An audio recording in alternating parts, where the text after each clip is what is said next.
Hi everyone and welcome to Unmissable Album Series episode 7. 7? Oh, I missed the other ones. This is the final episode for 2013. My name's Sam and today we're doing the Traveling Wilburys.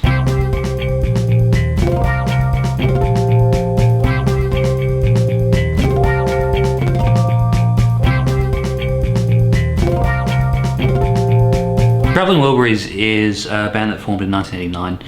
And it's considered one of the first great supergroups where a bunch of artists that were successful in their own right have come together to form a band basically because they wanted to. It features Tom Petty from Tom Petty and the Heartbreakers, Roy Orbison, who was a successful solo artist, Jeff Lynne from Electric Light Orchestra, Bob Dylan from the band Bob Dylan, and George Harrison from...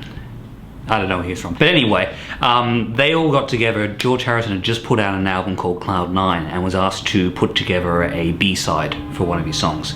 And he and Jeff Lynne were working on it. Roy Orbison was in the same cafe, so decided to help out. George's guitar was at Tom's Petty house, so they went to get it and he came back with them, and then they used Bob Dylan's studio to make the actual song. So they're all just together and had fun and made a song. And then they actually took it to the executives and they said, yeah, this is kind of too good for a B-side. Do you want to have a band or something? They said, oh, cool. So they all went together and did that. They only did one album before Roy Orbison sadly passed away. But then got together, the four remaining members, to do another album, which they called Volume 3, because George Harrison does that kind of thing. It's a very sort of interesting album because they all wrote songs together. Most of the songs came up with on the same spot at the same time. And they all just had fun in the studio, so it's a really relaxed kind of album compared to some of the other stuff they've done. So I hope you guys enjoy it. I did like the album. I don't have many reasons for it. It was an album that I listened to a lot as a child, largely because my parents loved it, and probably for that reason, that's why I like it. Yeah, overall I did like the album. It reminded me a little bit of my childhood. Again, I think it's just it's the right kind of age that our parents would have been playing it, or it would have been on the radio or something. Yeah, I thought it was good. I did. There were several moments where I didn't really recognize the music, and then sort of a chorus would come up and I'd be like, oh, that's where that's from.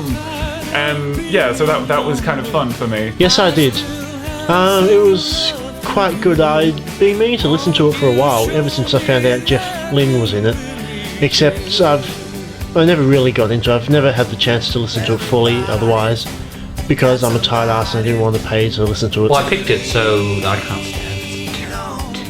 It's terrible. No, I really did like the album. It's one that I feel quite a close connection to because I already liked most of the artists individually. Very much so. George Harrison, I grew up with my dad. I found ELO through some friends, and I absolutely love Jeff Lynne's music. Tom Petty, I know a couple of tracks from. Bob Dylan, curiously enough, is the one I knew the least about, despite the fact that he's arguably the most famous. And then I discovered that all of them had got together to do this group, and I hadn't heard of Roy Orbison before, but now I have quite a few of these albums. And just all of them really famous, strong artists that I knew and really loved were all together on the one album. I found it had to be there, so yeah, I really do love the album. Probably Last Night would have been the strongest song when I was 4 years old. As of now, probably a cross between Handle with Care and Maxine. They're the ones that, this is the bonus, these are the bonus tracks I should point out. Because they stuck out in my mind the most. Probably because Handle with Care has just got so big. The problem was I stopped paying attention to track names, so I did notice Last Night, and I thought that was quite good, so let's say that one. The first one, because of what I just said about the aha moment, that's when that happened. Well, the end of the line was quite good, and Handled with Care too. Last Night, it was Dirty World actually. I believe it was an Orbison pen song that had a bit of a Jeff Lynne feel to it. Well, the first one I heard was Handle with Care, and I knew the moment I heard that I was going to like this album. So probably that one, but I've really got a strong spot for End of the Line as well, just because it's got a really nice sort of rhythm and beat to it. It is kind of a nice ending to an album. It's one of the stronger finishes to an album I've heard. There's about 2 or 3 that I forget the name of that just didn't stick out in my head. And those would probably be weakest just because they don't stick out in my head. They were more towards the middle. I paid the least attention during Margarita, so that was probably why. It didn't capture me enough to continue listening to it. Couldn't really pick one because most of them sort of blur together. I wouldn't call any of them weak. I would say that they become a little bit samey, just in the sense that it's sort of very Very much the same tempo through a lot of them. Very similar drum patterns, all that sort of stuff. So it's sort of, it doesn't really. Some of them don't differentiate themselves too well. Like Heather said before, probably Margarita, mostly because it didn't stand out enough to be properly noticed, but also the more Tom Petty based things. Tom Petty's probably the weakest part of all of them. I think quite a few of the other people have echoed the same thing. The songs in the middle, while I do like them, are all a bit same-ish, on the same sort of tone. They kind of blur together at that point. When we were listening to the album before, that was the point when we all sort of started talking and then drifted off again when the album drew towards its close. Yes. There's pretty much no two ways about it. They're a very good group, and it really shows. Even though they're originally from all different bands, it really shows how well they work together. Yes, I'd say it was pretty cohesive, but flowed really well. There was nothing particularly standout or anything. So. Yes, it was. Like, you could tell that all 5 musicians were quite clearly working harmoniously here. Yes, absolutely. It's got a very similar sound to it that can work against it, as we were saying, from the middle songs. But it's a very strong identity, and you can tell it's their music just by listening to it. Generally, no, but I do respect. This is the sort of genre that I don't listen to a lot, but I do respect a lot. I have very little respect for a lot of hip hop, but I have a lot of respect for this sort of genre. What would you call it? Sort of rocky, sort of not quite. Yeah, Poppy rock, yeah. Pop rocks. I very rarely listen to this genre. It's not something I swing into, but if it happens to shuffle on my music, then yeah, I'll check it out.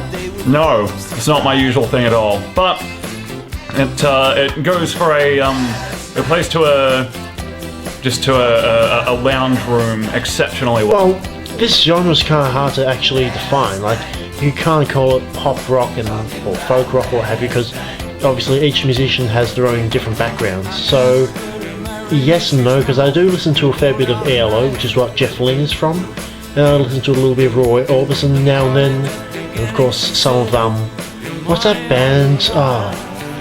I can't remember their name. They're that British one. I think they were a little bit famous. The one that George Harrison's from. Queen. Yeah, that's it. All the time. It's pretty much, I like a lot of 80s, 90s, 70s sort of music and rock and those sort of things.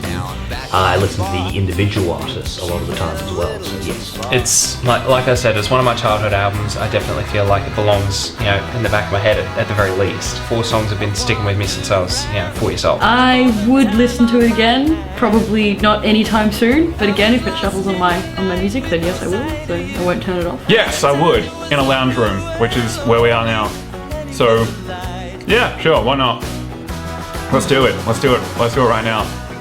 Let's listen to it again. Yep, and probably more so than just because of the editing as well. Well, I listen to it on like a daily or weekly basis, so unless I suddenly decide to stop now, no, never again, I'll be listening to it again. That is a very good question. I'm going to say Dylan simply because of his voice, but that's pretty much the only reason I've got. He's got that sort of je ne sais quoi to his voice that none of the others really have. My favourite Wilbury? I don't know. I don't think I've got one. All of them. They're all from the picture and the inside pictures. I'm gonna say all of them. Pick the guy with the curly hair. No. Can I say all except Bob Dylan, actually? I've just got a little bit of a thing against Bob Dylan, and I know, everyone's faces just went funny then, but it's true. What? They're people? I don't know these things. Should come as no surprise was Jeff Lynne, because he's from ELO. Now, I'm not sure what the actual Wilbury name was for him on that. They had a different one for each album. Yeah. Okay, but yeah, Jeff Lynne, definitely my favourite Wilbury. Jeff and George, they'd probably be the 2 most talented Wilburys. That actually is a tough question. Jeff Lynne or George Harrison? Definitely. I'm a massive solo George Harrison fan. I kind of like him more than the other Beatles to some extent. Apart from Ringo Starr, but it's Thomas the Tank Engine. How can you go wrong with that? Word, Richard Starkey!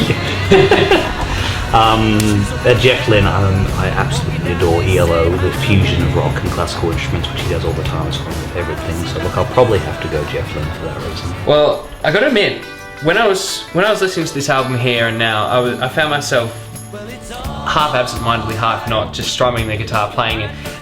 It took me back to my childhood. This is going to reveal something I don't know whether it's going to be embarrassing or not. When I was younger, I can distinctly remember at one point, myself and my sister, we grabbed a couple of tennis rackets, kids' tennis rackets, played a concert for Mum and Dad. I actually really like the album cover. I mean, this is the inside cover, but it's really quite nice. It's a special edition one. Yeah, I know it's a special edition, but it's really well packaged. So bonus points for the packaging. You four are the first people in the world to have ever heard that story. And now YouTube. Now YouTube. Now all of our massive follower. He really needs to get back on the job. The boom is hanging over my head, and it's the only thing that makes the light not drive me nuts. You know, I think Mike's been a good Gorrie star, so he doesn't have